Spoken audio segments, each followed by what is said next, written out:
Shalom mes bien-aimés, c'est maintenant l'heure de manger. Bienvenue à tous à notre émission de ce jour. Et j'aimerais qu'on puisse aborder ensemble au cours de cette émission le thème de Dieu veut que tu le cherches. Lisons ensemble Acte 17, le verset 27. Et nous allons le lire dans la version Louis II. Il a voulu qu'ils cherchassent le Seigneur et qu'ils s'efforçassent de le trouver en tâtonnant, bien qu'il ne soit pas loin de chacun de nous. Amen. Dans ce verset, l'apôtre Paul nous dit que Dieu, bien qu'il ne soit pas loin de nous, il se cache parce qu'il veut que nous puissions le chercher et le trouver. Alors la question que nous devons nous poser, nous pouvons nous poser, comment est-ce que nous cherchons le Seigneur? De quelle façon devons-nous chercher Dieu? C'est avec l'aide du Saint-Esprit que nous devons chercher Dieu. Et nous devons le chercher dans la prière, dans la communion avec Dieu. Nous devons vraiment prendre ce temps pour dire, Seigneur, je veux te connaître. Seigneur, aide-moi à te connaître. Aide-moi à te rencontrer. Nous pouvons aussi le chercher dans sa parole, dans la lecture et la méditation de sa parole. Nous pouvons également nous approcher des personnes qui ont déjà rencontré Dieu, qui marchent avec Dieu, qui ont vraiment cette vie de communion avec lui, pour que véritablement elle nous donne des conseils et pour nous aider dans notre recherche de Dieu. Souvenez-vous d'Abraham. À l'époque d'Abraham, il n'y avait pas encore la parole écrite de Dieu. Mais Abraham avait vraiment le désir, il cherchait Dieu. Il prenait un temps pour questionner le Seigneur, pour crier à Dieu, je veux te connaître. Et parce qu'il sentait en lui-même que vraiment tous ces dieux étrangers qu'à l'époque ils adoraient dans la famille, il sentait qu'il y a quelque chose qui n'allait pas, qu'il y avait forcément quelque chose qui était au-dessus de tout cela. Il était dans ce questionnement et au fur et à mesure, il a vraiment pu connaître Dieu, pu trouver Dieu. Et on peut aussi prendre le cas de Moïse. C'est vrai, au temps de Moïse, Moïse vivait déjà dans le palais en Égypte. Et il y avait aussi, les Égyptiens aussi adoraient beaucoup d'autres dieux. Mais la chance que Moïse avait, il y avait le peuple d'Israël qui était là à côté aussi et qui lui a parlé du Dieu tout-puissant, de Jéhovah. Donc, Moïse était également dans ce questionnement. Seigneur, révèle-toi à moi, montre-moi. Et au fur et à mesure qu'il était dans cette démarche, à un moment donné, Dieu va se révéler à lui. Dieu va se faire connaître à lui. Amen. Et donc, j'aimerais aussi, pour continuer, aborder l'histoire du roi David. Le roi David, qui est l'un des plus grands rois que le peuple d'Israël a connu. À la fin de sa vie, il était question de lui succéder. Et Dieu va se révéler au roi David concernant cette succession. Et la Bible nous dit que parmi tous les fils du roi David, c'est Salomon que Dieu choisit pour succéder au roi David et pour bâtir le temple de Dieu, le premier temple de Dieu. C'est vrai, la mission, elle était immense, mais écoutez, regardez, ce fils Salomon que Dieu choisit, il était jeune et faible. Son père David avait conscience de sa jeunesse et de sa faiblesse. Mais David avait compris une chose, que le plus important,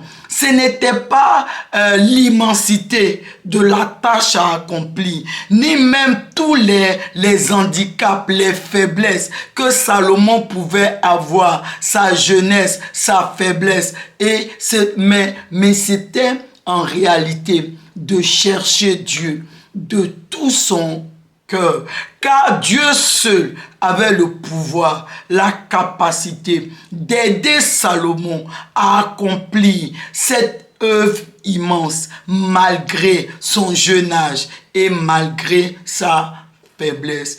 Amen. Alors le roi David va appeler son fils Salomon et va lui donner ce conseil-là. Il va lui dire: cherche Dieu de tout ton cœur. Alors Salomon va obéir à son père, le roi David. Il va vraiment chercher Dieu de tout son cœur, à tel point qu'à un moment donné, Salomon va véritablement trouver Dieu.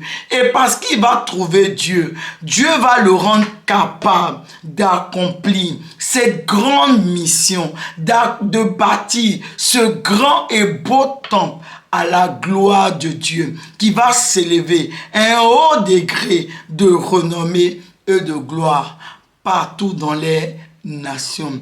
Amen. À tel point que la Bible dit que des rois sont venus des extrémités de la terre pour vraiment contempler, voir ce très grand temple que Salomon avait bâti à la gloire de Dieu.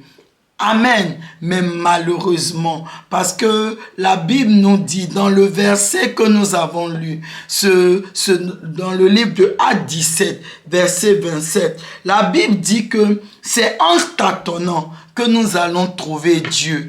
Pour dire quoi? Que nous ne trouvons pas Dieu en une seule fois, non. Ça veut dire, oh, Dieu ne se révèle pas à nous en une seule fois, non. Mais cela se fait par étapes. Donc, ça veut dire la recherche de Dieu doit être une recherche permanente, continuelle. Nous devons être constamment dans la recherche de Dieu. Nous ne devons pas nous arrêter. Alors qu'au niveau de Salomon, à un moment donné, il va s'arrêter. Il va arrêter de chercher Dieu. Et parce qu'il va le faire ainsi, Salomon, véritablement, il va se détourner à un moment donné de Dieu pour aller adorer d'autres dieux, à tel point que ce grand et beau temple qu'il avait bâti à Dieu va être détruit. Les ennemis vont venir des autres nations et ils vont venir détruire, piller, détruire et brûler ce très beau temple que Salomon avait bâti à la gloire de Dieu.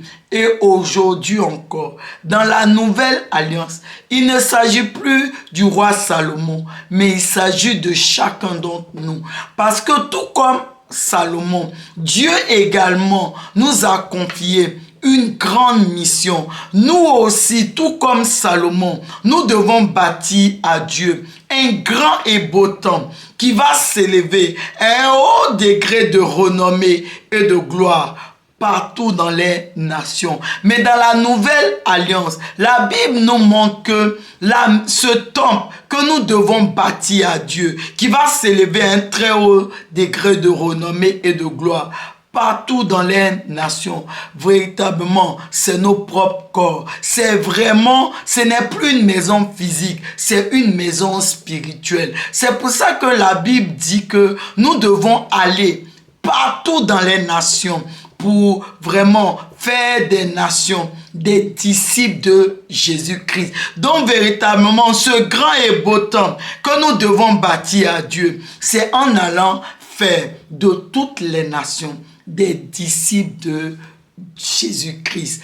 Amen. Et nous également, pour pouvoir le faire, tout comme Salomon, nous devons chercher Dieu de tout notre cœur. Et parce que lorsque nous allons trouver Dieu, effectivement, il va nous rendre capables d'accomplir cette mission, de lui emmener, de faire de toutes ces nations des disciples à la gloire de Dieu. Mais pour cela, nous avons besoin de chercher Dieu avec l'aide du Saint-Esprit. Nous devons nous efforcer de le chercher de tout notre cœur. Ça veut dire la recherche de Dieu. Ça doit devenir le soupir de nos cœurs, le désir de nos âmes. Ça doit devenir vraiment quelque chose de la chose la plus importante pour nous. Chercher Dieu et trouver Dieu. Et la Bible dit que si nous le cherchons ainsi,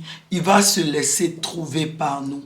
Et lorsque nous allons le trouver, nous allons pouvoir accomplir cette mission qui nous a confiée. Et je vais encore me répéter, n'oubliez pas que cette recherche, c'est une recherche continuelle. Elle ne s'arrête pas, mais nous devons toujours chercher Dieu. Parce que à chaque fois que nous le trouvons, Dieu nous révèle une facette de lui. Donc nous devons le chercher continuellement.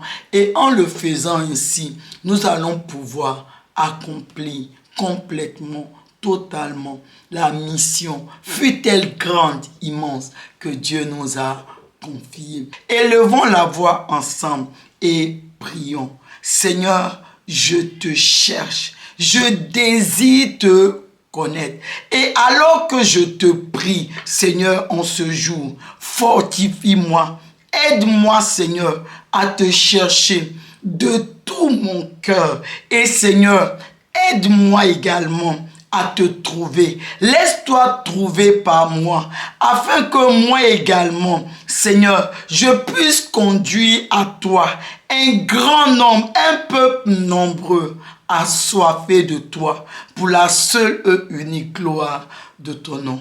Merci Seigneur. Amen.